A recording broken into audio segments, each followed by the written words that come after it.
Pero las caídas espirituales y emocionales tienen connotaciones mucho más importantes. Y no me referiré necesariamente o exclusivamente a eso de no sentirse bien frente a ciertas cosas o cuando enfrenta ciertas situaciones. Alguien le preguntó a una señora, ¿qué hace usted cuando se encuentra en un basurero emocional? Y ella contestó, pues para olvidarme del asunto, voy y me compro un sombrero. Su esposo, al escuchar decir eso, hizo el siguiente comentario. Ahora me explico por qué tus sombreros son tan raros. Hay ocasiones en que nos desanimamos cuando no estamos felices acerca de algo o de alguien. O cuando perdemos el trabajo o tenemos un accidente de tránsito. O cuando alguien nos dice algo negativo sobre nosotros. Pero no me refiero a esto. Hablo de la depresión, ese profundo sentimiento de desesperación que a veces puede convertirse en algo terrible y horrible. Es un asunto que envía gente a los hospitales o causa que las personas simplemente desaparezcan de su círculo social. En ocasiones, cuando nos sentimos mal, es como si estuviéramos en una tormenta. Llega y se va. Pero la depresión es como una neblina que está constantemente presente, bloqueando el sol que trata de llegar a nuestras vidas. Y quiero que piense conmigo primero en lo que voy a llamar el serio problema de la depresión. Ahora sí, veamos el Salmo 42:5. ¿Por qué te abates, oh alma mía, y te turbas dentro de mí? El rey David escribió estas palabras, y él estaba deprimido, y estaba hablando consigo mismo. Hago un breve paréntesis aquí para informarle que el Instituto Nacional de Salud Mental reportó que la depresión es, tristemente, un negocio de más de $1 billón anuales. O sea, lo que la gente gasta para ser tratada de depresión. Y en lo que yo investigué para preparar este mensaje, descubrí que hay millones de norteamericanos que sufren de depresión, y supongo que esa es una lamentable realidad en todos los países del mundo. ¿Sabe usted que es muy difícil animar a una persona que sufre de depresión? Tal pareciera que nada le hace sentir mejor.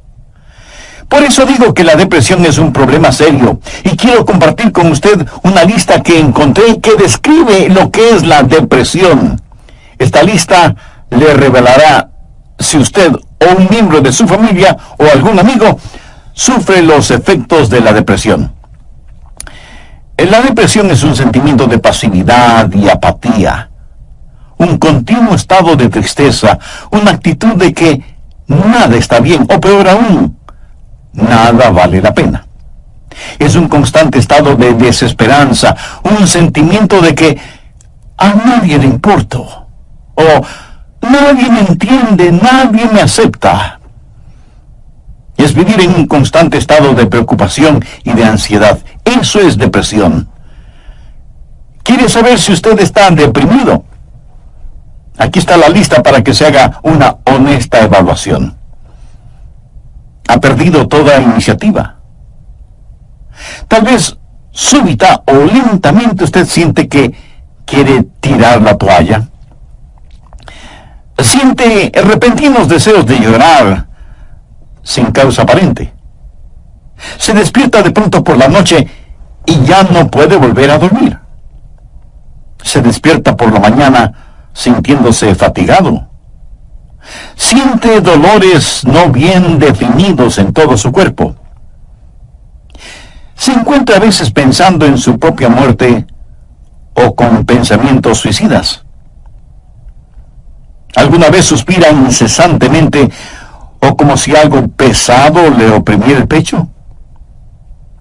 Ha llegado al punto de no confiar en su propio juicio y le es un verdadero problema el tomar alguna decisión. Se vuelve a veces irritable y choca o pelea fuertemente con otros sin ninguna razón aparente. Está consciente de que nada, absolutamente nada le entusiasma. Permítame aclarar que esa no es mi lista. Pero estoy seguro que es la lista de alguien. Amigo, esa es la depresión de alguien que está deprimido o deprimida. Y a lo mejor alguno de quienes me escucha dirá, pastor, ese mensaje no es para mí porque yo no estoy deprimido. Felicitaciones. Pero sabe, alguien que usted conoce lo está. Y usted puede ayudar a ese alguien. ¿Está seguro o segura que usted no necesita ayuda en esta área? ¿Cómo puede levantarse cuando está caído? La depresión es una enfermedad mortal que manda a mucha gente a los hospitales y a otros a la tumba. Es la tercera causa de mortalidad en ciertas categorías y edades. Aquellos que hemos estado en el ministerio el tiempo suficiente, sabemos cuando vamos a una tumba a enterrar a un cónyuge, que no pasará mucho tiempo sin que tengamos que enterrar al otro. Y si usted me dice, oh, eso pasa con los incrédulos porque no saben lo que nosotros sabemos. Permítame decirle algo. Los hijos de Dios no son inmunes a la depresión. Moisés, ese gran líder del pueblo de Dios, experimentó tal estado de depresión que le pidió a Dios que lo matara. Jonás, poderoso profeta de Dios, también le pidió a Dios que le quitara la vida. Y Elías, sentado bajo la sombra del árbol, deseaba más bien estar muerto. El apóstol Pablo habla de sí mismo y su estado de depresión o de desesperación por estar vivo. Y Juan el Bautista estuvo en un calabozo. No una mazmorra literal, sino en un calabozo de desesperación. Juan el Bautista, el heraldo del Señor Jesucristo, llegó a dudar si Jesús era el Mesías. Y en las páginas de la historia encontramos que grandes hombres sufrieron depresión. Quienes predicamos la palabra de Dios, pensamos que Carlos Spurgeon fue uno de los más grandes predicadores que han existido. Pero este gran hombre lleno de viveza y calor humano tuvo períodos de depresión. Y en el área de la política, Winston Churchill fue el gran estadista que tuvo que dirigir Inglaterra durante la Segunda Guerra Mundial. Indiscutible líder, a veces tenía ataques de depresión tan grandes que no atendía a nadie en su oficina. Y él se refería a la depresión como el gran perro negro que me tiene entre sus fauces. Cuando el rey David en el Salmo 42:5 dice, ¿por qué te abates, oh alma mía, y te turbas dentro de mí? Exteriormente, cuando esto sucedió, él tenía la razón de estar deprimido. Perdió a su hijo Absalón, a quien amaba profundamente, a pesar de que Absalón se sublevó contra su padre, lo traicionó, trató de arrebatarle el reino, y David tuvo que huir para salvar su propia vida. Luego Absalón muere trágicamente. En 2 Samuel 18:33 leemos, entonces el rey se turbó y subió a la sala de la puerta y lloró, y yendo decía así, hijo mío, Absalón, hijo mío, Absalón, ¿quién me diera que muriera yo en lugar de ti? Absalón, hijo mío, hijo mío. David huyó para salvar la vida. Él debía ser el rey. Pero perdió su fortuna, perdió su hogar, perdió su poder, perdió todo respaldo financiero. Y como si todo esto fuera poco, David pecó contra Dios. Cometió un horrible, terrible pecado que le costó la vida a su tierno hijo. Y luego su hija fue violada por su propio hermano y tuvo una esposa que fue asaltada sexualmente. Y ahora su hijo rebelde, Absalón, había encontrado la muerte en forma trágica. La nación sobre la cual David se suponía que era rey estaba en turbulencia. Así que exteriormente David tenía toda la razón para estar deprimido. Las cosas no podían estar peor que lo que estaban. ¿Por qué te abates, oh alma mía, y te turbas dentro de mí? Este salmo es un caso clínico de depresión. En primer lugar, David tuvo lo que yo llamo sequedad espiritual. Miremos, por favor, los primeros dos versos de este Salmo 42. Como el ciervo brama por las corrientes de las aguas, así clama por ti, oh Dios, el alma mía. Mi alma tiene sed de Dios, del Dios vivo. ¿Cuándo vendré y me presentaré delante de Dios? David está sediento de Dios, pero siente como que si Dios estuviera lejano. David se siente como un ciervo rodeado por una jauría de perros de caza. Siente su sequedad espiritual, siente el temblar de su alma y piensa que a lo mejor Dios ya se olvidó de él. Mire lo que dice en el verso 9. Diré a Dios, roca mía, ¿por qué te has olvidado de mí? David está sediento de Dios, pero Dios parece que estuviera a años luz de distancia. ¿Dónde estás tú, Dios? ¿Por qué te has olvidado de mí? Sequedad espiritual. Dios no se había olvidado de él. Ese no es el punto. Y el rey continúa solamente en el verso 3 diciendo, fueron mis lágrimas mi pan de día y de noche. Y aquí me imagino a David llorando incontrolablemente, este poderoso hombre de Dios, ahora llorando como una criatura. Todos tenemos momentos de tristeza, pero no siempre de llanto incontrolable, aunque puede ser así. Eso es un signo de depresión. No es como una lluvia de verano que cae y desaparece rápidamente, sino que es más bien como una neblina continua durante el día nublado. David siente vergüenza y se siente derrotado. Mire lo que dice en el verso 3. Fueron mis lágrimas mi pan de día y de noche, mientras me dicen todos los días, ¿dónde está tu Dios? Él sabe que sus enemigos están burlándose de él y está avergonzado. Se siente como un indigno testigo de Dios, y por supuesto que lo fue. Sabe, a veces, aun estando en evidente pecado, tratamos de testificar, pero no tenemos ni el poder ni el gozo para hacerlo, y no tenemos la victoria, y esto aumenta nuestra vergüenza.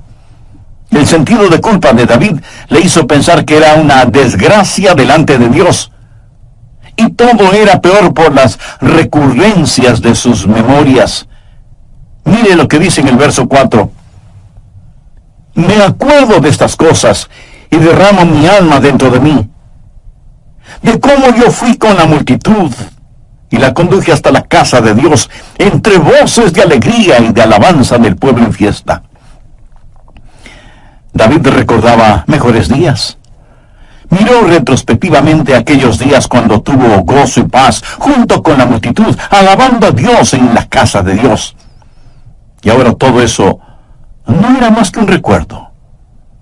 Ya no era nada real para él, y hacía que todo su dolor, toda su turbación fuera más vívida, y sentía que esos hermosos días que antaño experimentó, los había perdido para siempre.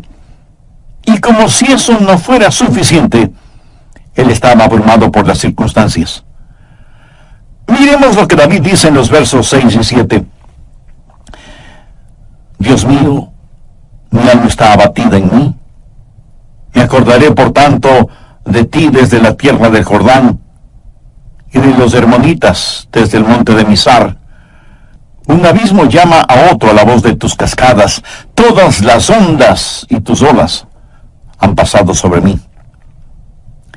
El río Jordán es llamado el río de la muerte. La palabra Jordán literalmente significa descenso y juzgamiento. Comienza en el monte Hermón, que está casi a 3.000 metros sobre el nivel del mar, y desciende por un tortuoso camino hacia el Mar Muerto. El Mar Muerto está a casi 450 metros por debajo del nivel del mar. Y el río Jordán fluye hacia el Mar Muerto para no volver a aparecer. Así que, en la tipología bíblica, Jordán ha sido la representación de muerte y desesperación. Y David siente que está totalmente inundado por las circunstancias. Las aguas de Dios están sobre él. Está cubierto de problemas y no sabe hacia dónde dirigirse. Está absoluta y totalmente abrumado por las circunstancias. Y quiero decirle que estadísticamente, personas así son suicidas. Un jovencito de 16 años escribió la siguiente carta antes de suicidarse. Querido mundo, yo no quiero que me corten el pelo. Yo no quiero cuidar niños. Yo no quiero ir a ver a Gina mañana en el colegio. Yo no quiero hacer mis deberes de biología, de inglés, de historia, ni de ninguna otra materia. Yo ya no quiero estar triste o solo o deprimido. No deseo comer, ni beber, ni conversar, ni dormir, ni respirar. Sencillamente ya no quiero vivir. Papá, mamá, no es culpa de ustedes. Solo que no me siento libre. Me siento enfermo, triste y solo, aunque esté rodeado de mis padres, hermanos, compañeros y amigos. Eso, mi amigo, es depresión y es muy, pero muy triste. La depresión es un serio problema. En segundo lugar, quiero que sepa y vea que hay una provisión espiritual para la depresión. Gracias a Dios, usted no tiene que estar deprimido. Dios ha hecho provisión para usted, para mí, para nuestras familias y para nuestros amigos, para todos aquellos que sufren depresión. Primero, usted tiene que mirarse interiormente y analizar su corazón. Veamos el Salmo 42, los versos del 5 al 7. ¿Por qué te abates, oh alma mía, y te turbas dentro de mí? Espera en Dios, porque aún he de alabarle, salvación mía y roca mía, Dios mío. Mi alma está abatida en mí. Me acordaré, por tanto, de ti desde la tierra del Jordán, y de los hermonitas desde el monte de Mizar. Un abismo llama a otro a la voz de tus cascadas. Todas tus ondas y tus olas han pasado sobre mí. Pero ahora quiero que note en forma particular que David comienza a hablar consigo mismo. Y si usted me pregunta si uno puede hablar con uno mismo, pues le diré que sí, David lo hizo. Y no me diga que usted nunca ha hablado con usted mismo, porque francamente no se lo voy a creer. Porque todos lo hacemos, consciente o inconscientemente. Note que David está hablando con su alma. El alma es el ego que vive dentro de cada uno de nosotros, no es el espíritu. El espíritu es su naturaleza espiritual, su alma es su naturaleza emocional, su mente, sus emociones, su voluntad. Y David le habla a su alma. En el próximo programa terminaremos este estudio bíblico sobre la depresión. Y espero que esto no lo deprima ahora. Antes de finalizar y sabiendo que la depresión no hace acepción de personas y la sufren santos y pecadores, permítame preguntarle en forma personal, ¿ha depositado su fe en el Señor Jesucristo? ¿A quién recurre cuando está deprimido? Recuerde que la causa de la depresión puede ser externa, pero la solución es interna, íntima, personal. Si usted aún no tiene a Jesús en su corazón, puede hacerlo este mismo momento.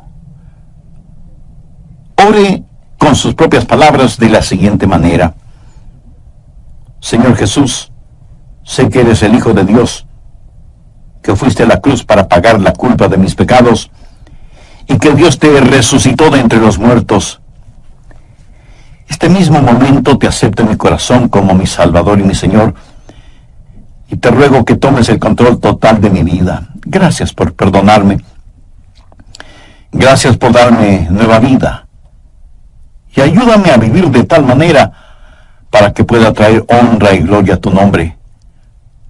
Hazme la clase de situaciones en que nos desanimamos cuando no estamos felices acerca de alguien o de algo, o cuando perdemos el trabajo o tenemos un accidente de tránsito, o cuando alguien dice algo negativo sobre nosotros. Pero no me refiero a esto. Hablo de la depresión. Ese profundo sentimiento de desesperación que a veces puede convertirse en algo terrible y horrible. La depresión es un sentimiento de pasividad y apatía. un continuo estado de tristeza, una actitud de que nada está bien, o peor aún, nada vale la pena. Es un constante estado de desesperanza, un sentimiento de que a nadie le importo, o nadie me entiende, nadie me acepta. Es vivir en un constante estado de preocupación y de ansiedad. Eso es depresión. ¿Quiere usted saber si está deprimido? Aquí está la lista para que se haga una honesta evaluación. Ha perdido toda iniciativa. Tal vez súbita o lentamente usted siente que quiere tirar la toalla. Siente repentinos deseos de llorar sin causa aparente. Se despierta de noche y ya no puede volver a dormirse. Se despierta por la mañana sintiéndose fatigado. Siente dolores no bien definidos en todo su cuerpo. Se encuentra a veces pensando en la propia muerte, la suya, o con pensamientos suicidas. ¿Alguna vez suspira incesantemente o como si algo pesado le oprimiera el pecho? Ha llegado al punto de no confiar en su propio juicio y le es un verdadero problema el tomar alguna decisión. Se vuelve a veces irritable y choca o pelea fuertemente con otros sin ninguna razón aparente. Está consciente de que nada, absolutamente nada le entusiasma. Y si usted me dice, eso pasa con los incrédulos porque no saben lo que nosotros sabemos. Permítame decirle algo, los hijos de Dios no son inmunes a la depresión. Moisés, ese gran líder del pueblo de Dios, experimentó tal estado de depresión que él le pidió a Dios que lo matara. Jonás, poderoso profeta de Dios, también le pidió a Dios que le quitara la vida. Y Elías, sentado bajo la sombra de un árbol, deseaba más bien estar muerto. El apóstol Pablo habla de sí mismo y su estado de depresión o de desesperación por estar vivo. Y Juan el Bautista estuvo en un calabozo, no una mazmorra literal, sino en un calabozo de desesperación. Juan el Bautista, el heraldo del Señor Jesucristo, llegó a dudar si Jesús era el Mesías. Y en las páginas de la historia encontramos que grandes hombres sufrieron depresión. Quienes predicamos la palabra de Dios, pensamos que Carlos Spurgeon fue uno de los más grandes predicadores que ha existido. Pero este gran hombre lleno de viveza y de calor humano tuvo períodos de depresión. David se suponía que era rey, estaba en turbulencia. Así que exteriormente David tenía toda la razón para estar deprimido. Las cosas no podían estar peor de lo que estaban. ¿Por qué te abates, oh alma mía, y te turbas dentro de mí? Este salmo es un caso clínico de depresión. En primer lugar, David tuvo lo que yo llamo sequedad espiritual. Miremos, por favor, los primeros dos versos de este Salmo 42. Como el ciervo brama por las corrientes de las aguas, así clama por ti, oh Dios, el alma mía. Mi alma tiene sed de Dios, del Dios vivo. ¿Cuándo vendré y me presentaré delante de Dios? David está sediento de Dios, pero siente como que si Dios estuviera lejano. David se siente como un ciervo rodeado por una jauría de perros de caza, siente su sequedad espiritual, siente el temblar de su alma y piensa que a lo mejor Dios ya se ha olvidado de él. Mire lo que dice en el verso 9, diré a Dios, roca mía, ¿por qué te has olvidado de mí? David está sediento de Dios, pero Dios parece que estuviera a años luz de distancia. ¿Dónde estás tú, oh Dios? ¿Por qué te has olvidado de mí? Sequedad espiritual. Dios no se había olvidado de él. Pero ese no es el punto. El rey continúa su lamento en el verso 3 diciendo, fueron mis lágrimas, mi pan de día y de noche. Y aquí me imagino a David llorando incontrolablemente, este poderoso hombre de Dios, ahora llorando como una criatura. Todos tenemos nuestros momentos de tristeza, pero no siempre de llanto incontrolable, aunque puede ser así. Eso es un signo de depresión.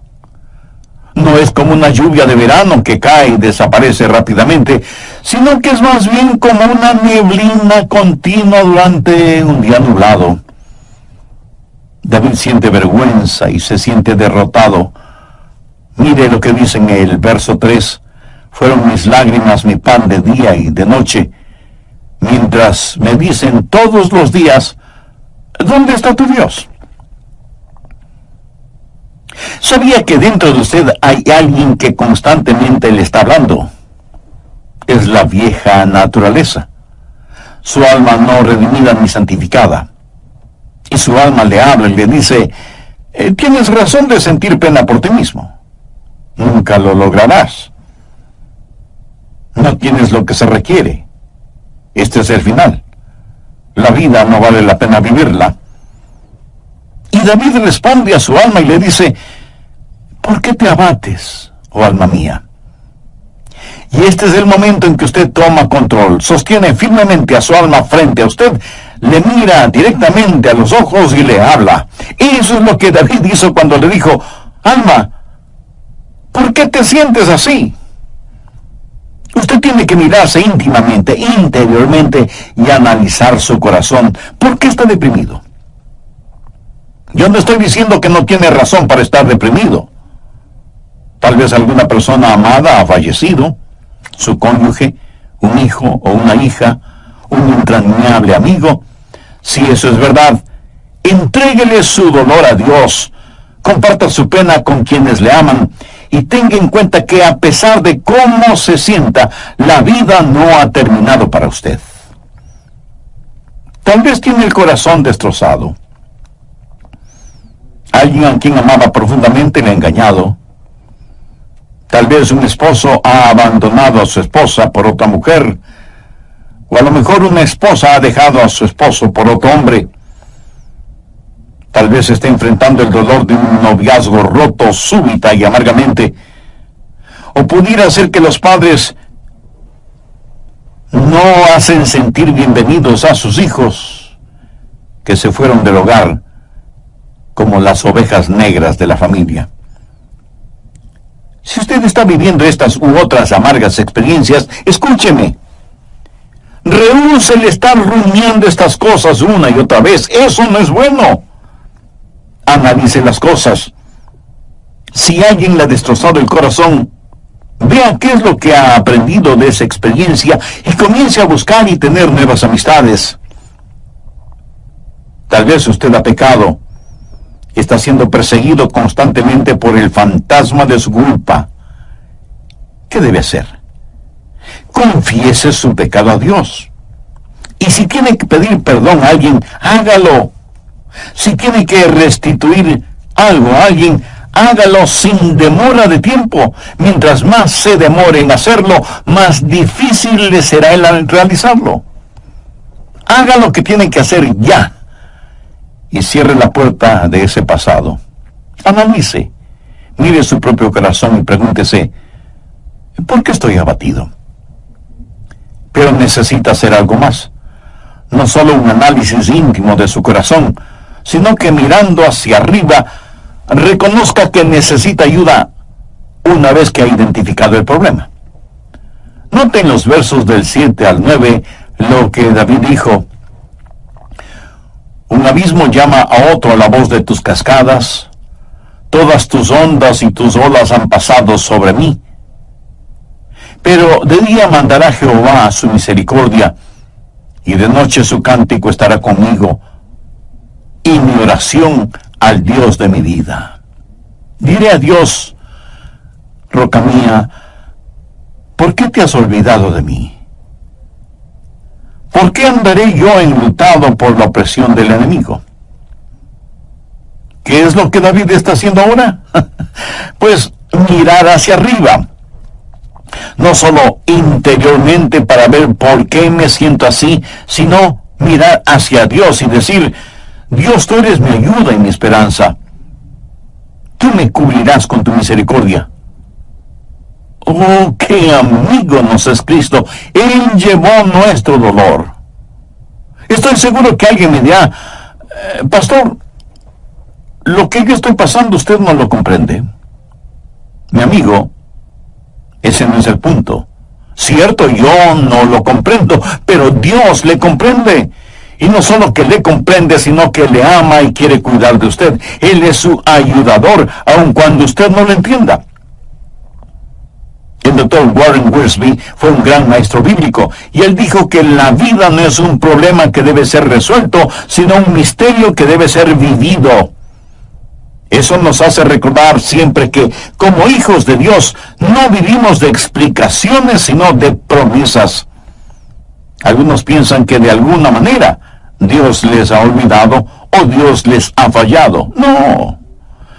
Dios ni se ha olvidado de usted ni le ha fallado a usted. Pero David se sintió así. Mire la pregunta que hace en el verso 9. Dios, ¿por qué te has olvidado de mí? No, Dios no se había olvidado de David, lo entendían entonces. Tenía que parecer sin significado el tener significado.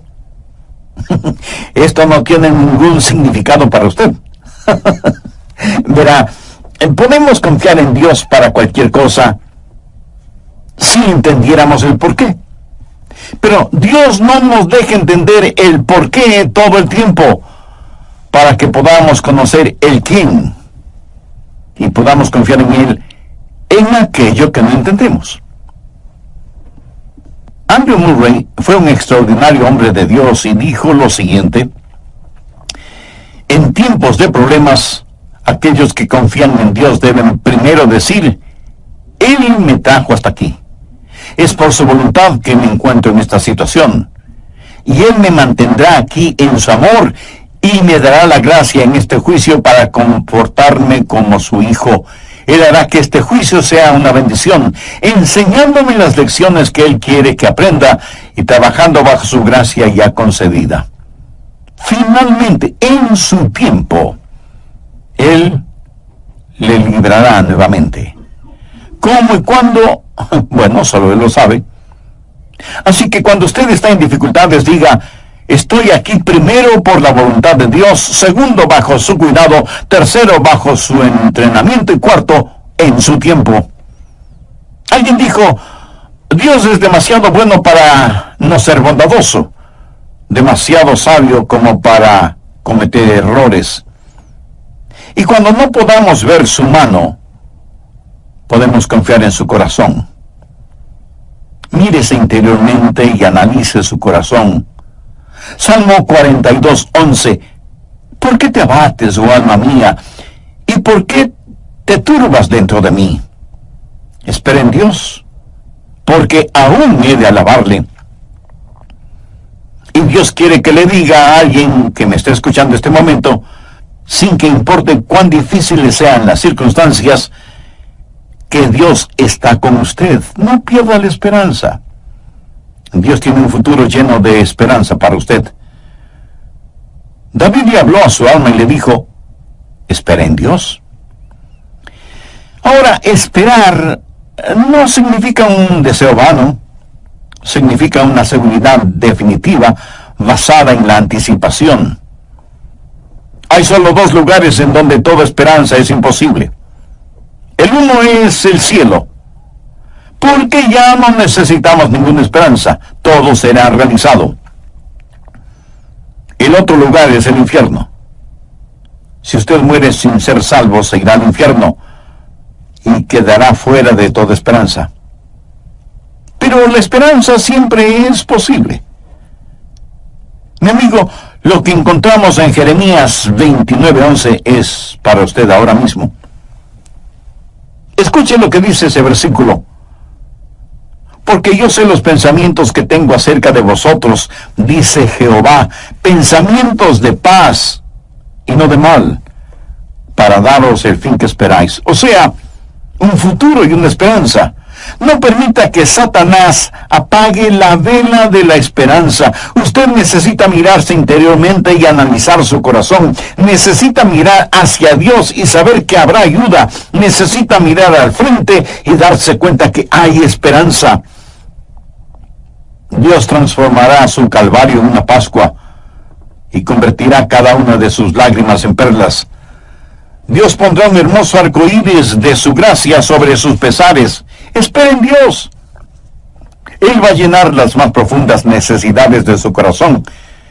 Y Dios nunca estará satisfecho hasta que el más grande deseo suyo sea Él mismo. Hemos hablado del serio problema que es la depresión y de la esperanza que hay para usted. ¿Cuál es la promesa segura contra la depresión? ¿Por qué te abates, oh alma mía? ¿Y por qué te turbas dentro de mí? Espera en Dios, porque aún he de alabarle. Si usted está caído espiritual y emocionalmente, puede levantarse. Y si hoy se siente deprimido, recuerde que Dios le ama. Ni una hoja cae al suelo sin que Él lo sepa. Sé que a veces abrazamos a las personas, les damos unas palmaditas en la espalda y les decimos que las cosas van a mejorar. Pero, mi amiga, mi amigo, escúcheme. Aparte de Jesús, no hay una verdadera esperanza para el mundo. Anoche, mientras meditaba en este mensaje que estoy compartiendo con usted, dije, Señor, no quiero hablar sobre la depresión. Quiero hablar más bien sobre algo feliz o algo realmente animador. Y el Señor me dijo, Adrián, hay alguien que necesita escuchar ese mensaje. Hay muchas personas sufriendo de depresión. Debes entregar ese mensaje. Así que, de Dios a usted, déjeme decirle algo. Si usted está caído, puede levantarse. Dios tiene una manera para usted. Y no es psicología popular barata, ni una palmadita en la espalda diciéndole las cosas van a mejorar. Espere en Dios, Él le ayudará hasta el final. Tenga la absoluta confianza que usted está protegido y abrazado por los eternos y poderosos brazos de Dios. Si es que usted es un hijo de Dios, por haber recibido a Jesús en su vida. Si usted no tiene la seguridad de su salvación, ¿por qué no recibir al Señor Jesucristo como su Salvador y Señor ahora mismo? Si con fe y sinceridad se lo pide, Él le salvará instantáneamente y le guardará continuamente. Él nunca le olvidará ni le dejará. Con sus propias palabras, usted puede decir una oración como la siguiente. Querido Dios, sé que me amas y que quieres salvarme. Señor, sé que tú moriste en la cruz para salvarme y derramaste tu sangre